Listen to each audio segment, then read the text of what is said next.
Well, here we are, practically everyone's favorite Advanced Generation movie. And it's kind of a problem, but we'll get to that later. But anyway, this was released in Japan on July 16th, 2005, and then released in America on September 19th, 2006. This is also the last movie to be produced by 4Kids before they had to go out of business. And we're happy they died, aren't we? But anyway, let's talk about that good old plot.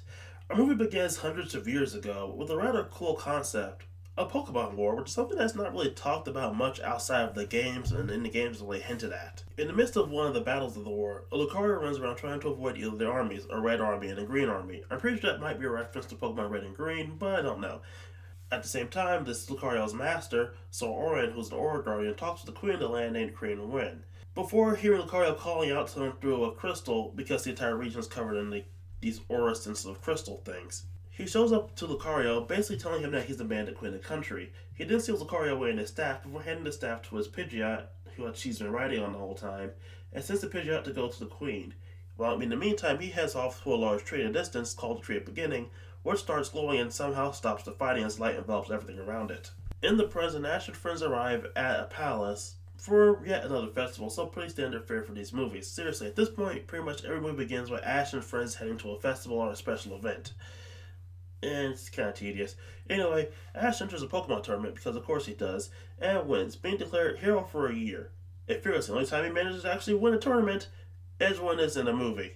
A while later, Ash and everyone else's Pokemon are playing around before they find a Pokemon that turns out to be a Mew.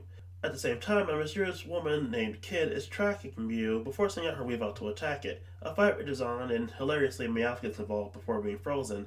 And Mew, panicking, teleports itself, Pikachu, and Meowth away, before flying away to the Tree of Beginning. Meanwhile, at the dance below, Ash accidentally unseals a card from the staff, who mistakes him for Orin. Disoriented, it runs off before the group explains it's been sealed away for hundreds of years. At the same time, Kit basically explains what's happened with Pikachu and the others, and Ash decides to head out after the Queen tells everybody that Mew basically steals stuff and takes it to the Tree of Beginning. So basically, everyone heads out to the Tree of Beginning with Lucario coming along because he's tired of just sitting around. So yeah, everyone heads to the Tree of Beginning while doing some bonding and some fun here and there. But at the same time, Pikachu and Meowth are basically stuck with music tries to entertain the pair. All along, they find some time flowers that basically tell them about the past, with Lucario being more curious about that than anything else, before they're attacked by a Regirock, and then escape into a cave full of ancient Pokemon. Inside the cavern, they're also attacked by Regice and Registeel, who basically act as guardians for the tree, along the way meeting up with Team Rocket, who also are being attacked by the golden Pokemon and also trying to reclaim Meowth. Team Rocket runs along the path, basically trying to avoid the fight, before an odd group of red blobs show up that swallows up Jesse and James, who both send out their Pokemon in order to avoid their fate. It turns out the blobs are attacking everyone that's human because they're essentially the tree's immune systems, with the tree attacking everyone aside from Pokemon. The blobs also eventually get Brock, May, and Max, who also save their Pokemon by releasing them. At the same time, Pikachu begins searching for Ash, sensing him inside the tree, and the two beat up amid chaos, being attacked by the Regi and the blobs. The remaining members of the group, which is just Ash and Kid at this point, try to escape the tree before being attacked by the Regi, and the two are swallowed up by the blobs. Mew, realizing how hurt all the other Pokemon are, communicates with the tree and basically tells the blobs that the humans are cool, which makes the blobs return to humans that have been eaten and the Regi back off. However, this somehow causes a problem as Mew becomes sick and the crystals across the tree start turning red and then black. As it turns out, Mew and the tree are connected, and basically if the tree dies, Mew dies. So Mew takes everyone to the center of the tree and shows up to them a time flower explaining what happened hundreds of years ago. So Orin gave Mew his aura in order to stop the fighting, and that causes death. Ash tries to do the same thing in order to save Mew, however, he's a noob and isn't very good at it.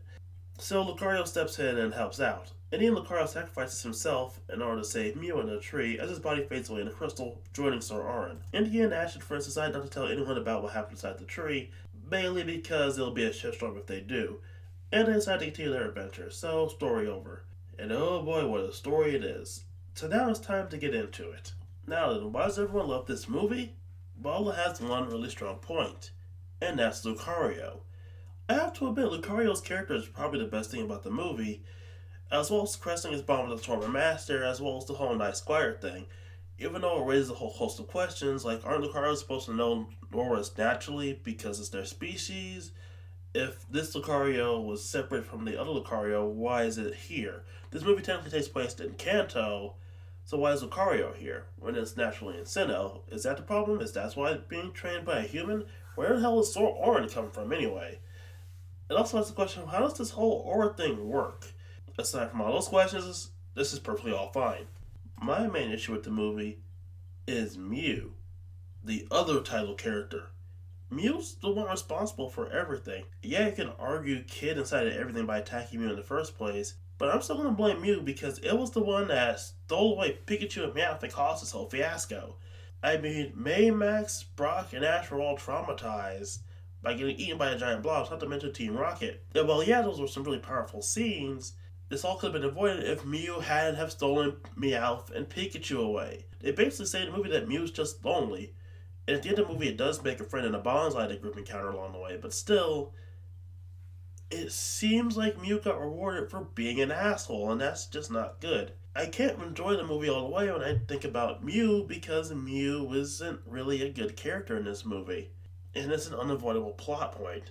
And Lucario dies saving Mew in the end, so it takes away the best character to save a character that's not even that great. It's kind of a shame overall.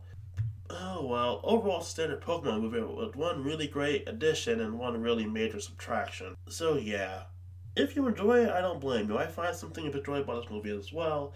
I just can't enjoy it as much as you do. So with that said, we have another special to deal with: Pokemon Master of Mirage, and then we'll get to the Last Generation movie.